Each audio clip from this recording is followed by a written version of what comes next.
You know, you've probably been told that the person controlling the room is the one doing all the talking. Right. Yeah, exactly. We automatically equate noise with influence. But looking at the stack of research and notes you sent over to us about communication, neuroscience actually suggests the exact opposite. It totally does. The person holding the ultimate power is actually the one creating this uncomfortable void. Right. So welcome to today's deep dive. Our mission today is to figure out why silence isn't just, an awkward void you have to fill. Yeah, it's an incredible psychological tool. Exactly. A tool of self-mastery and emotional intelligence. I mean, Daniel Goleman, the researcher who essentially put EQ on the map, he noted that high EQ individuals use silence to navigate complex social hierarchies. Okay, let's unpack this. Let's start with how intentionally withholding your words gives you leverage. Think about a high-stakes negotiation. Okay, yeah. Chris Voss, the former lead FBI hostage negotiator, talks about utilizing the awkward silence. When you make a proposal and then you just stop talking, you create a vacuum. And as your notes point out, human beings absolutely panic in a vacuum. Why is that? Well, it's evolutionary.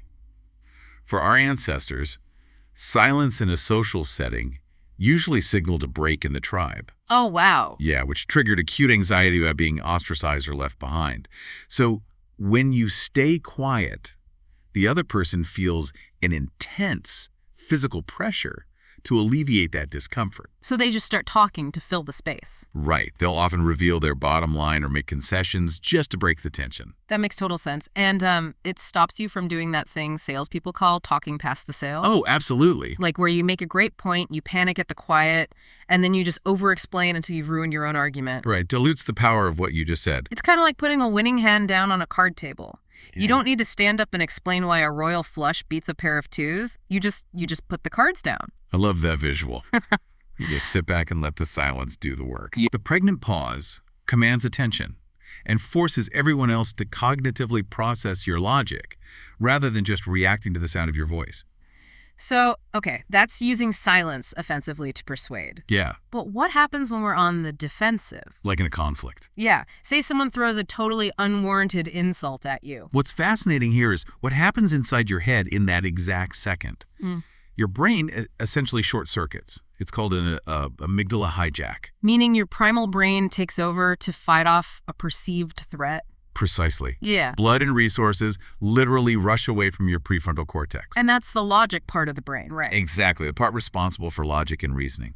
So if you react immediately, you are physically incapable of thinking straight. Which brings to mind that Viktor Frankl quote from your materials. Yeah. Between stimulus and response, there is a space. Such a great quote. So by choosing silence, you disrupt the aggressor's script. They expect you to get defensive, but instead you become this unmovable object. Right, you take away their momentum. But, I mean, in the real world, if someone insults me and I just stand there quietly, my instinct is that I look weak.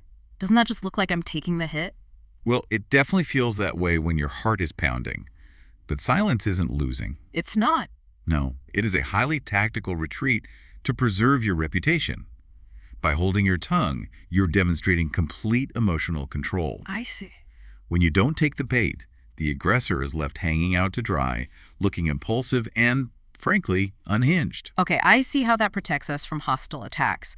But what about when someone isn't attacking us, they're just venting? Ah, yeah. How do we resist the overwhelming urge to fix someone's problem when they're emotional instead of just listening?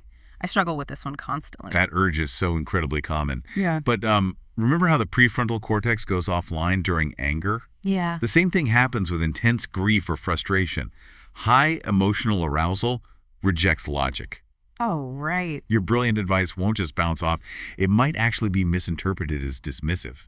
Ah, so your silence establishes you as a stable anchor. Exactly. You're holding space for them to exhaust their emotional energy without interrupting. Right. And speaking of holding back, practicing that restraint also protects us from our own ignorance.